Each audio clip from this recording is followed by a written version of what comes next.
Presenter kondang Ruben Onsu ditetapkan sebagai tersangka kasus dugaan penipuan dan juga penggelapan investasi dana sebesar 3,5 miliar terhadap korban DM.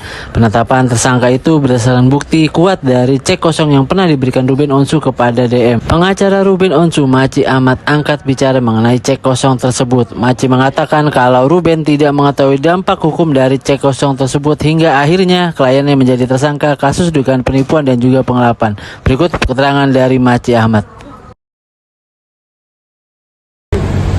Ya, mengenai cek kosong ya kembali lagi ketidaktahuan RSO. Sampai berkali-kali tidak tahu, Bang. Iya, ada 3 kali. itu kan itu kan pembelian kan di awal kan, di awal. Bagaimana kalau saya tanya kan ya kita aja mau minjem terus ya karena nggak ada uang gitu.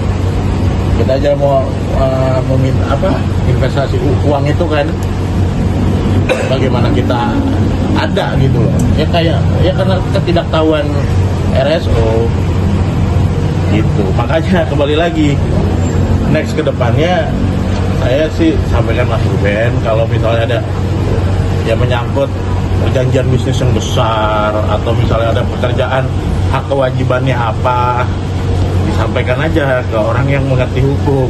Nggak harus saya juga, tapi ya sebagai kan ada dia mengenal saya, ya bisa dikonsultasikan, jangan tidak gitu loh.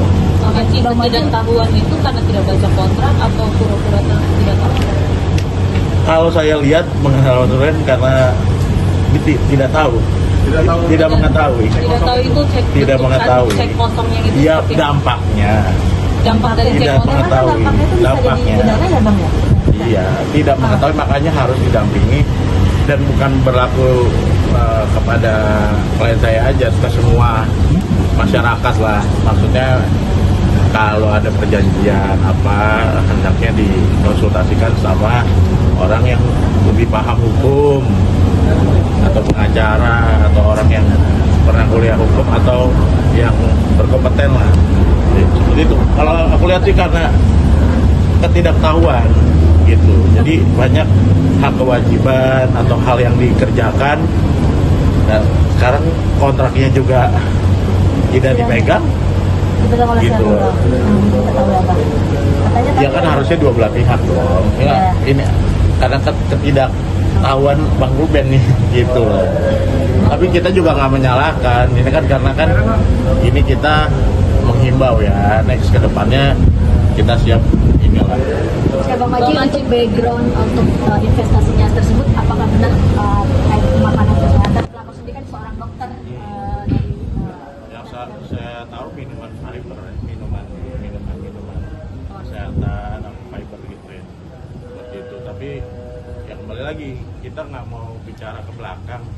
Intinya apalagi sudah di status tersangka ini, saya fokus untuk mediasi, menyelamatkan klien saya. Kita nggak mau lah berperang statement nih sama lawyer lawan, lawyer inilah pelapor, karena kita udah sangat dibantu gitu loh.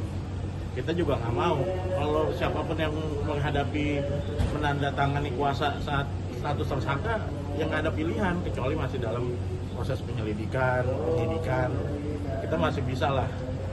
Tapi kalau untuk status ini kita mediasi, duduk bersama, tabayun, gitu. Jangan kita bersilat lidah, perang statement, itu nggak bijak lah. Apalagi kita sudah ada komunikasi yang baik gitu. Seperti itu.